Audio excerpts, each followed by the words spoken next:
Видих нечестивого, превозносящийся и высящийся, яко кедры ливанские, и как он метется и неистует против меня, и мимо идох воздержанием, и се, небе, как прежде, ярость его, и взысках его, смирив помысел мой, и не обретися место его во мне, или след его. Кто победил тело, тот естество победил. Победивший же естество, без сомнения, стал выше естества. А такой человек малым чем, или, если можно так сказать, ничем не умален от ангела. Нет ничего чудного, если невещественный борется с невещественным. Но то поистине великое чудо, что дух, облеченный в вещество, враждебное ему и борющийся с ним, побеждает врагов невещественных. Благи Господь и в том являет великое нас промышление, что бесстыдство женского пола удерживает стыдом, как некою уздою. Ибо если бы женщины сами прибегали к мужчинам, то не спаслась бы никакая плоть. По определению рассудительных отцов, иное есть прилог, иное сочетание, иное сосложение, иное пленение, иное борьба и иное так называемая страсть в душе. Блаженные сии определяют, что прилог есть простое слово или образ какого-нибудь предмета, вновь являющийся уму и вносимый в сердце, а сочетание есть собеседование с явившимся образом по страсти или бесстрастно. Сосложение же есть согласие души с представившимся помыслом, соединенное с услаждением. Пленение есть насильственное и невольное увлечение сердца или продолжительное мысленное совокупление с предметом, разоряющее наше доброе устроение. Борьбою называется равенство сил борющего и боримого в брани, где последний произвольно или побеждает, или бывает побеждаем.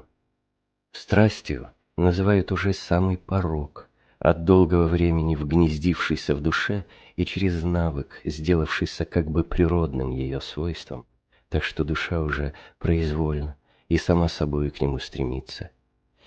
Из всех сих первое безгрешно, второе же не совсем без греха, а третье судится по устроению подвязающегося. Борьба бывает причиной венцов или мучений, пленение же иначе судится во время молитвы, иначе в другое время, иначе в отношении предметов безразличных, то есть ни худых, ни добрых, и иначе в худых помышлениях. Страсть же, без сомнения, подлежит во всех или соразмерному покаянию, или будущей муке. Но кто первое, то есть прилог в мысли, помышляет бесстрастно, то одним разом иссякает все последнее. Просвещеннейшие и рассудительнейшие из отцов приметили еще иной помысел, который утонченнее всех вышепоказанных. Его называют набегом мысли, и он приходит в душе столь быстро, что без времени, без слова и образа мгновенно представляет подвязающемуся страсть. В плоской брани между духами злобы ни одного нет быстрее и неприметнее сего. Он одним тонким воспоминанием, без сочетания, без продолжения времени, неизъяснимым, а в некоторых даже неведомым образом, вдруг является своим присутствием в душе. Кто плачем успел постигнуть такую тонкость помысла, тот может нас научить, каким образом, одним оком и простым взглядом, и осязанием руки, и слышанием песни, без всякой мысли и помысла, душа может любодействовать страстно. Некоторые говорят, что страсти входят в тело от помыслов сердца, а другие, напротив, утверждают, что худые помыслы рождаются от чувств телесных. Первые говорят, что если бы не предшествовал ум, то и тело не последовало бы. Последние же приводят в защищение своего мнения зловредное действие телесной страсти, говоря, что весьма часто худые помыслы получают вход в сердце от приятного взгляда, или от осязания руки, или от обоняния благовония, или от слышания приятного голоса. Кто мог познать сие о Господе, тот и нас да научит, ибо это весьма нужно и полезно для тех, которые разумно проходят духовное делание. В простоте же и правоте сердца пребывающим делателям нет в этом никакой надобности, ибо не все могут иметь тонкое ведение, и не все блаженную простоту, сию броню против всех ухищрений лукавых бесов. Некоторые из страстей, родившись в душе, переходят в тело, а некоторые наоборот. Сие последнее случается обыкновенно с мирскими, а первое с проходящими монашеское житие по неимению к тому случаев. Что касается до меня, я скажу о сем, взыщеши в злых разума и не обрящеши. Когда после долгого подвига против беса блуда, единомышленника нашей бренной плоти, мы изгоним его из сердца нашего, изранивши его камнем поста и мечом смирения, тогда сей окаянный, как червь некий, присмыкаясь внутри нашего тела, будет стараться осквернить нас, подстрекая на безвременные и непристойные движения. Сему же наиболее подвержены те, которые покоряются бесу тщеславия, ибо они, видя, что уже нечасто возмущается в сердце своем блудными помыслами, преклоняются к тщеславию. А что это справедливо, в том сами они могут увериться, когда, удалившись на время в безмолвие, будут внимательно испытывать самих себя. Они непременно найдут, что в глубине их сердца скрывается некий тайный помысел, как змей в гноище, который в некоторой степени чистоту внушает им приписывать собственному тщеславию и усердию, не давая сим окаянным подумать о слове апостола, что имыши его же неси приял, туне, или непосредственно от Бога, или помощью других и посредством их молитвы. Итак, да внимают они себе, и да стараются о том, чтобы умертвить вышепоказанного змея многим смиренномудрием и извергнуть его из сердца, дабы, избавившись от него, возмогли и они некогда совлечься кожаных рис сладострастия и воспеть Господу победную песнь чистоты, как некогда он и евангельские целомудренные дети, и без сомнения воспоют, аще совлекшися, не нази обрящется незлобие и смирение, свойственного младенцам. Сей бес тщательнее всех других наблюдает времена, какие удобнее для уловления нас, и когда видит, что мы не можем помолиться против него телесно, тогда сей нечистый в особенности старается нападать на нас. Тем, которые еще не стяжали истинной сердечной молитвы, в телесной молитве способствует подвиг понуждения, например, распростертие рук, биение в грудь, умиленное взирание на небо, глубокие воздыхания и частое преклонение колен. Но как часто случается, что они в присутствии других людей не могут всего делать, то бесы и стараются тогда на них нападать. А так как они еще не в силах противиться им мужеством ума и невидимой силой молитвы, то, может быть, по нужде и уступают борющим их. В таком случае, если можно скорее отойти от людей, скройся на малое время в тайное место и там воззри на небо. Если можешь, душевным оком, а если нет, то хоть телесным, простри крестовидно руки и держи их неподвижно, чтобы и сим образом посрамить и победить мысленного Амалика.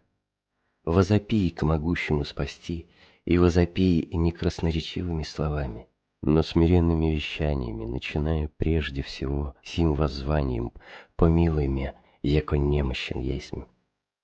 Тогда опытом познаешь силу Всевышнего, и невидимой помощью невидимо обратишь в бегство невидимых врагов. Кто обучился таким образом с ним бороться, тот вскоре начнет и одной душой отгонять сих врагов, ибо Господь дает делателям сие второе дарование в награду за первые подвиги. И справедливо. Бывший негде в собрании, я заметил, что на одного тщательного брата напали нечистые помыслы. И как ему не нашлось приличного места, где бы тайно от других помолиться, то он вышел как бы по естественной нужде и там произнес усердную молитву на сих супостатов. И когда я ему выговаривал за неприличность места к молитве, он отвечал: о прогнании нечистых помыслов я и молился в нечистом месте, чтобы очиститься от скверны. Все бесы покушаются сначала помрачить наш ум, а потом уже внушают то, что хотят. Ибо если ум не смежит очей своих, то сокровище наше не будет похищено. Но блудный бес гораздо больше всех употребляет это средство. Часто помрачив ум сего владыку, он побуждает и заставляет нас и перед людьми делать то, что одни только сумасшедшие делают. Когда же спустя несколько времени ум истрезвится, тогда мы стыдимся не только видевших наши бесчинные действия, но и самих себя за непристойные наши поступки, разговоры и движения, и ужасаемся о прежнем нашем ослеплении, почему некоторые, рассуждая о сем, нередко отставали от этого зла. Отвращайся от всего супостата, когда он по соделании тобой вышеописанных поступков возбраняет тебе молиться, упражняться в благочестивых делах и пребывать в обдении. Не поминай того, который сказал: «За не творит ми труды душа сия, мучимая порочными навыками, сотворю отмщение ея от врагов ея». Кто победил свое тело? Тот, кто сокрушил свое сердце. А кто сокрушил свое сердце? Тот, кто отвергся себя самого, ибо как не быть сокрушенным тому, кто умер своей воле? Между страстными бывает один страстнее другого, и некоторые самые скверны свои исповедуют со сладострастием и услаждением. Нечистые и постыдные помышления обыкновенно рождаются в сердце от беса блуда, сего сердца обольстителя, но их исцеляет воздержание и вменение их ни во что.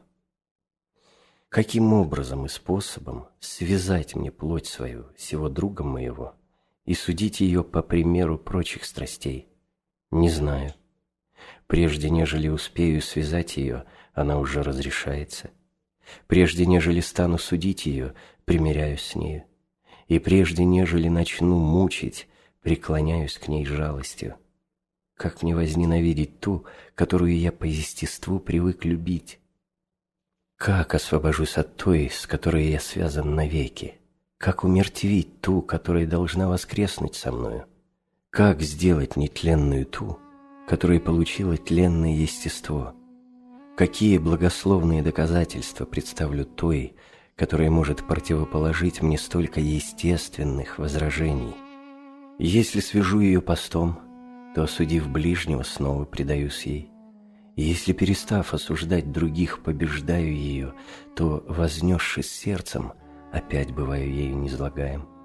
Она и друг мой, она и враг мой. Она помощница моя, она же и соперница моя. Моя заступница и предательница. Когда я угождаю ей, она вооружается против меня. Изнуряю ли ее, изнемогает. Упокоеваю ли ее, бесчинствует. Обременяю ли, не терпит. Если я печалю ее, то сам крайне буду бедствовать. Если поражу ее, то не с кем будет приобрести добродетели. И отвращаюсь от нее, и объемлю ее. Какое это во мне таинство!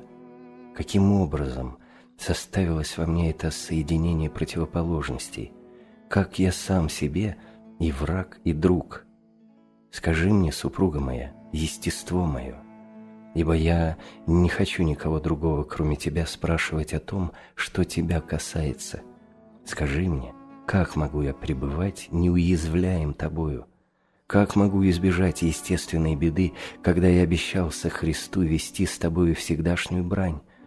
Как могу я победить твое мучительство, когда я добровольно решился быть твоим понудителем?